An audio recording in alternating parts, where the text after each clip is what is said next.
Hello, my name is Khutoryanskiy, and I'm going to talk about the design and comparative study of mucoadhesive and mucus-penetrating particles for nose-to-brain drug delivery.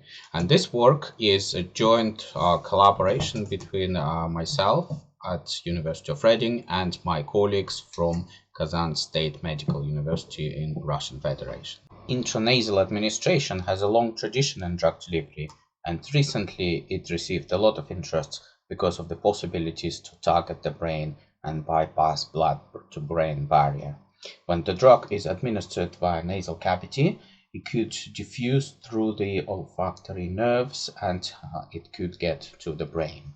Nasal epithelium is covered with ciliated surfaces with tiny hairs called cilia, and also the mucins and mucus gel is produced by the goblet cells, and the cilia, they help to spread this mucus gel on the surface of the nasal mucosa, and it moves it.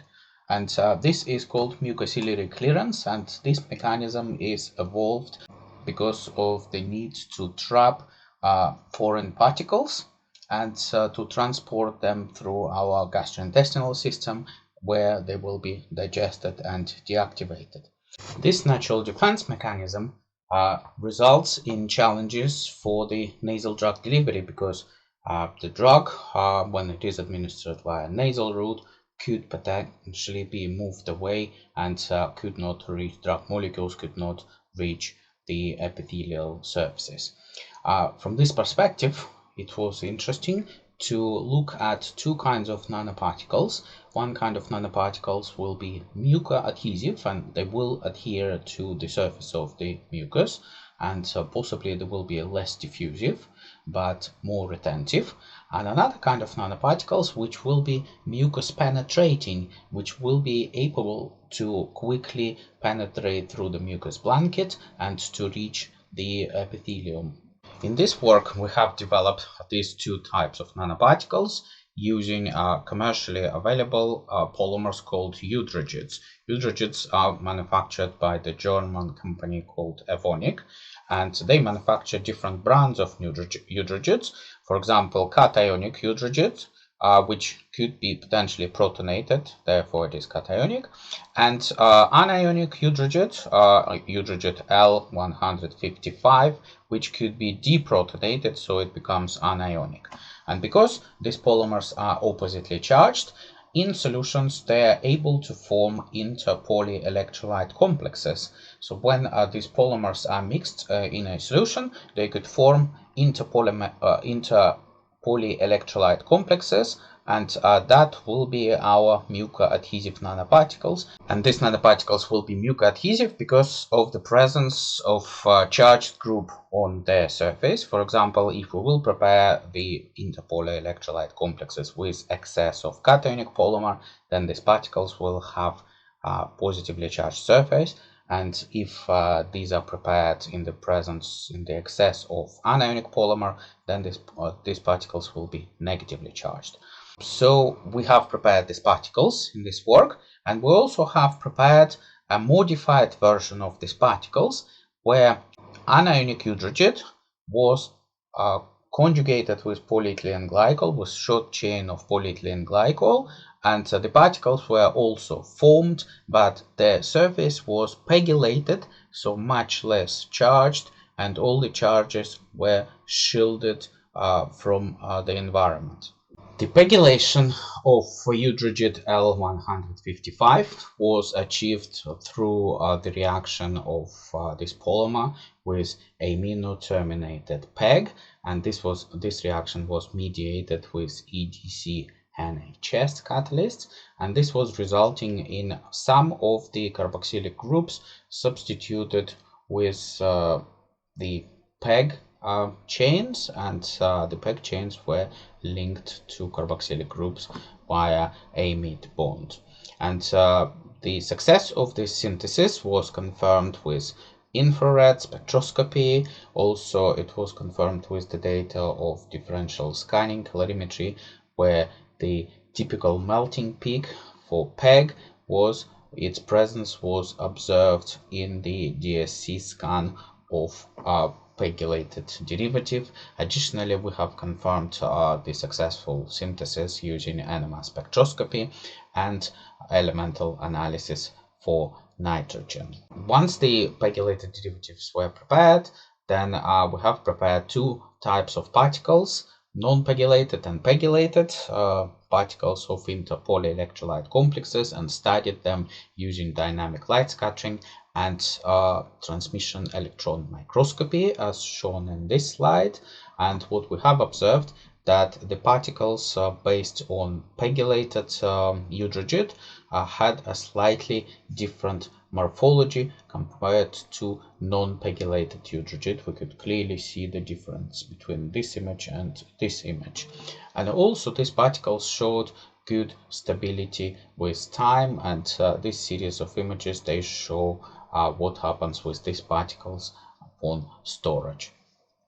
So some of the particles show some signs of aggregation, but other particles, for example particles with this polymer ratio, they show good spherical morphology even upon storage. Additionally, we have prepared fluorescently labeled Eudragit EPO by reacting Eudragit EPO with 6-iodocetamide and this reaction resulted in the fluorescently labeled polymer. And this polymer was used to form interpolyelectrolyte complexes that were used in vitro studies of nasal retention of these particles.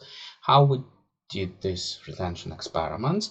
We use a flow cell.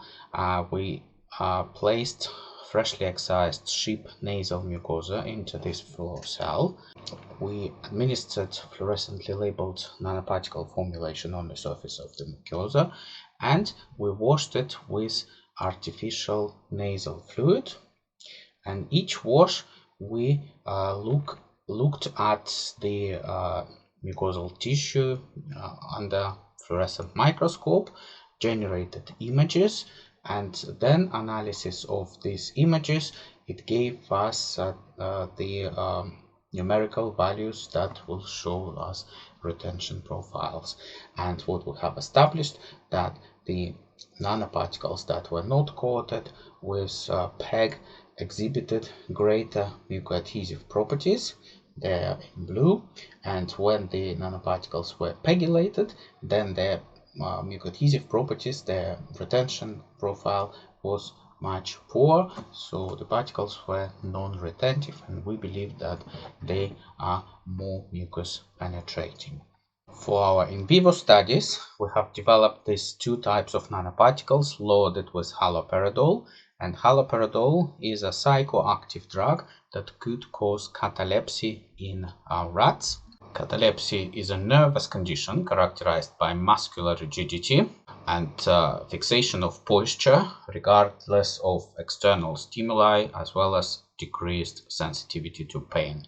When a rat is not cataleptic, then if we place it on an elevated rod, then the rat will immediately come off this rod. However, the rat under haloperidol effect, when it is placed on the rod, it will stay on the rod for a bit of time, and this time could be measured, and this could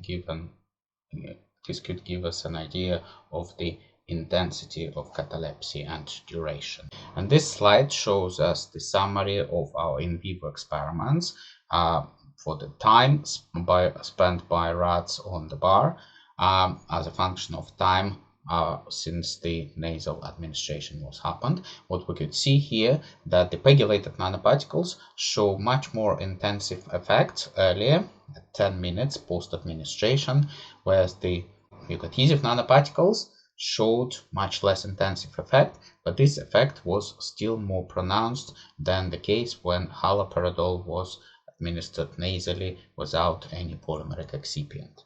What we can conclude from this work: we have designed two types of nanoparticles based on interpolyelectrolyte complexes of oppositely charged eudragits. One type of nanoparticles were mucoadhesive and others were mucus-penetrating. And we have observed more pronounced in vivo effects when we used these nanoparticles to deliver haloperidol intranasally in rats. So mucus-penetrating PEGylated nanoparticles did show more pronounced effects, and these effects started earlier in time. I would like to acknowledge my colleagues from Kazan State Medical University for contributing to this research, and also Russian Science Foundation for supporting this project. Thank you very much for your attention.